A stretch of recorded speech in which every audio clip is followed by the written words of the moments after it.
Pag-uusapan po natin itong ginawang pagpapalusot ni Marcos Jr. using the so-called blame game and diversion and deflection tactics. Palagi po niyang sinasabi na hindi niya nalalaman ang mga nagaganap kapag nagkakaroon ng iskandalo. Kagaya po ngayon, sinusubukan nilang isisi lahat kay Saldico ang mga pananagutan at pangyayari hinggil po sa mga naganap na malawakan at malalim na iskandalo ng korupsyon. Which is hindi ka panipaniwala, hindi po ba mga kababayan? Sapagkat kung pagbabatayan natin ang lohika sa tinatawag na blame game o pagbubunton ng sisi at dito sa ginagawa na diversion and deflection, tsaka yung scapegoat, no? Ipaliwanag natin ano po ang pagkakaiba at ano po ang pagkakaugnay ng taktika na ito. Yun po ang ating bibigyan ng punto sapagkat ito po ang malinaw na ginagamit ni Marcos at Romualdez para mag-survive sa kanilang kinakaharap na malalim at napakalubhang krisis pang politika, lalo na po na nagbabanta ang galit ng mamamayan na sila ay tatanggalin sa kapangyarihan sa pamamagitan ng popular na pagbangon o ang tinatawag na pagdevelop ng isa na namang people power that would demand the resignation and accountability of Marcos mula sa poder niya bilang presidente. Of course, damay dyan si Martin Romualdez, ang kanyang asawa ni Marcos na si Lisa, at ang kanyang anak, no? Damay lahat ito, matatanggal ito sa kapangyarihan kapag nawala rin po si Marcos at mabubuksan ang kanilang mga pananagutang kriminal. Ano po ang scapegoat? Yun. Ang scapegoat, ang ibig sabihin po nito ay gumagawa ka ng isang target. Doon mo isisisi ang lahat. At lalabas na ikaw ay inosente at walang kinalaman o wala kang pagkakasangkot sa pangyayari, sa insidente o sa krimen. At mayroon kang tinatarget na tao para gamitin mo ito at i-develop sa public opinion at magiging dahilan ng tinatawag na alibay o rason upang ikaw ay makalusot. Yan pong scapegoat. You have a person or persons that you are going to put the blame. At ang scapegoat ay mga rason po yan na ginagamit ng pagsisinungaling sa pamamagitan po ng paggamit ng mga tao na kunwari sila ang palalabasin mo at ng iyong grupo o ng kapangyarihang mayroon ka na sila ang may kasalanan at ikaw ay hindi sangkot sa nangyari, lalo na kung ang pag-uusapan ay krimen. That's scapegoat. Ano naman po ang blame game? Ang blame game po ay kadugtong ng pagkakaroon ng scapegoat. Pero ang kaibahan ng blame game, gumagamit ka ng public opinion para magbunton ng sisi. No? Hindi lamang para managot ang isang tao na hiwalay sa'yo, bagamat konektado ka dati. Scapegoat yon. Ang blame game, mayroon kang dinudugtong na kwento upang ang narrative will force a public psychological acceptance ng kwento na sila talaga ang gumawa. At ikaw ay hindi naman talaga sakop ng pangyayari, kaya isinisisi mo doon sa kanila. Blame game po yon. Magkadugtong lang yon sa scapegoat, pero may pagkakaiba. Sapagkat ang scapegoat po, nagbubuo ka ng mga karakter ng persona upang doon ibunton ang sisi at gamitin mo para makalusot ka. Ang blame game, nagbubuo ka, nagbubulid ka ng kwento, narrative, ng kasinungalingan at propaganda upang doon isisisi ang pangpsikolohiya na pananaw ng tao at mahiwalay sa iyo. Exactly what we are looking at now kung paano ginagamit ni Marcos ang sitwasyon na mayroon daw siyang ICI, o yung tinatawag niyang Independent Commission for Infrastructure, which is legally questionable. And in fact, may nakapending po ito na petition for certiorari and declaratory petition for unconstitutionality.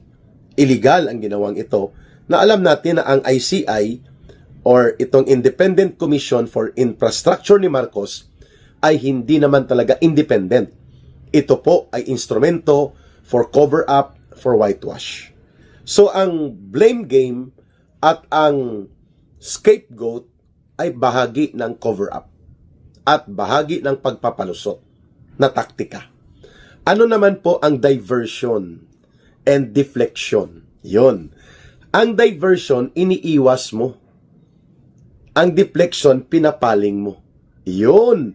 Pag sinabing diversion, ang halimbawa niyan, instead na mag-focus kay Marcos at kay Romualdez at sa pamilya nila, lalo na kay Marcos sa sindikato at crime cartel, kung si Saldico pa ang mag-describe sa pamilya niya, kung saan, pati sa Bureau of Customs, pati sa Bureau of Internal Revenue, pati sa mga importasyon ng agricultural products, pinakialaman na ng asawa niya at ng bayaw ni Marcos na si Mike Araneta upon the declaration of revelations being made by Saldico. So yan po, makikita natin ang diversion. Inililihis ni Marcos papunta kay Saldico, papunta sa mga taga DPWH, papunta sa mga tiwaling opisyal, at para magkaroon ng believability or credibility somehow, ang diversion o paglilihis, ginagamit niya ang ombudsman, si Boying Rimulya. Ayan. Ang deflection ay pagsasagawa ng mga kwento na mag-cover kay Marcos. Yan naman po ang tinatawag na deflection.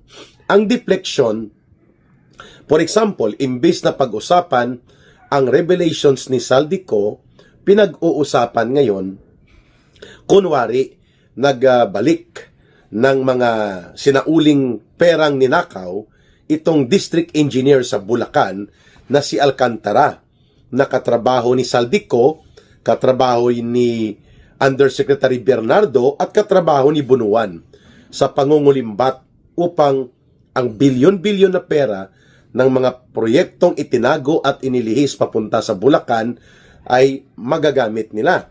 So kapag nagkaroon ka ng situation na may isinasauli kunwari na pera at parang mayroong akto o gawain na nagbibigay atensyon sa publiko, imbes na ang atensyon ay mag-focus sa investigasyon ng mga ghost flood control projects at mga insertions ng anak ni Marcos na si Sandro Marcos sa Ilocos Norte, ang mga involvement ni Martin Romualdez sa paggamit ng mga small committee na binubunyag ni Congressman Toby Chanco, at ang mga pagmamaktol at paghuramentado ni Marcos lamang maipilit ang 100 billion pesos insertions, imbis na ito po ang pag-usapan sa pamamagitan ng mga pangyayari na orchestrated filing of cases, issuance of warrant of arrest, at parang umuusad kunwari ang mga hakbang ni Marcos sa kanyang gawa-gawang kwentong crusade against corruption, nagkakaroon ng deflection and diversion on the real issue. Ano pong real issue? That Marcos is the mastermind of all these crimes involving systematic plunder, massive corruption, and including po ang pag-abuso sa kapangyarihan niya at pagtataksil sa saligang batas. At pati na rin po ang pagiging co-mastermind or co-conspirator ni Martin Romualdez na pinsan ni Marcos. Hindi na po napag-uusapan. Yan ang nagiging epekto kung hindi po natin maililinaw ang mga ginagawa ngayon ni Marcos ay puro ito bahagi ng ginagamit niya ang taktika ng mga kriminal at mga sanay magpalusot, sapagkat ako'y naniniwala talaga doon sa kasabihan ng mga matatanda na ang magnanakaw ay kapatid ng sinungaling. Ibig sabihin po, kapag nagnanakaw ka, it also follows na nagsisinungaling ka upang magtago, maglihim at magpalusot. At kapag ikaw ay nagtatago at naglilihim at nagpapalusot, ikaw din po ay may ginagawang kalokohan kagaya ng pagnanakaw. Kaya mukhang may katotohanan na sa lohika na hindi kapatid ni Bongbong Marcos Jr. si Senator Amy Marcos, no? Nang sinabi niya na that lady you saw on television talking around, she's not my sister. Kasi ang kapatid ni Bongbong ay hindi si Amy kundi ang pagnanakaw. Ang magnanakaw ay kapatid ng sinungaling. Okay? But going back, we have to expose itong scapegoat, itong blame game, itong diversion and deflection. These are essential mechanisms of alibi and pamamaraan, no? Methods ito ni Marcos upang linlangin at lituhin ang mamamayang Pilipino at nang sa ganun po mahiwalay ang mga pananagutang focus dapat sa kanya bilang mastermind sa more than 1 trillion pesos po na iskandalo ng flood control projects na siya din po ang pasimuno. Sapagkat ang lahat ng ito, ano pa man po ang scapegoat niya na kunwari nagpalusot si Executive Secretary Lolo Lucas Bersamin noon, nagdiskarte sila nila Pangandaman ng kanyang DBM Secretary at nagpalusot din pati kay Bunuan sa DPWH, ang pananagutan on the basis of authoritative significance and reality of flow of authority, yung daloy ng kapangyarihan, ang pumipirma ng tinatawag na General Appropriations Act para ang budget bill mula sa Kongreso ay magiging batas at may batas na batayan ang pagpapalabas ng pera at pondo. Pinipirmahan ang tinatawag na General Appropriations Act or GAA. Walang ibang nagpipirma at makakapirma niyan. Si Marcos Jr. lamang. Dahil yan ay nasa kanyang kapangyarihan at yan ay kanyang otoridad at tungkulin bilang presidente. So kung ginawa niya na sinasabi niya ngayon na hindi siya sangkot, wala siyang kinalaman sa pagnanakaw at pandarambong, hindi pa rin siya makakalusot at the very minimum. Ang tawag po sa ginawa niya, granting for the sake of discussion only. But without admitting na tama si Marcos sa kanyang mga alibay, ang tawag pa rin dyan po ay gross negligence or criminal neglect.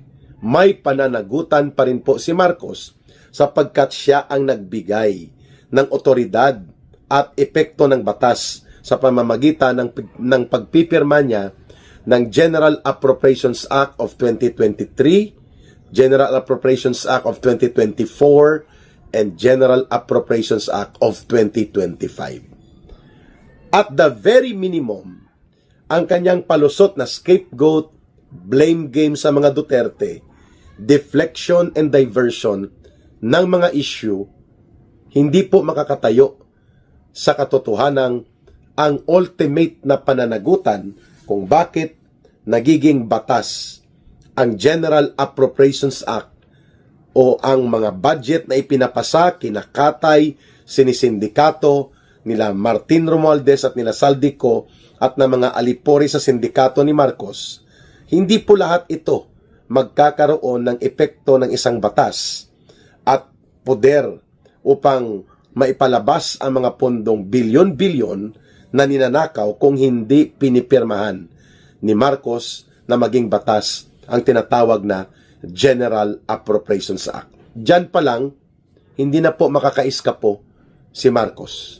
Diyan pa lang, tatamaan siya ng tinatawag na criminal neglect and criminal accountability for gross negligence. Kapabayaang katarantaduhang kalokohang pagpapabaya.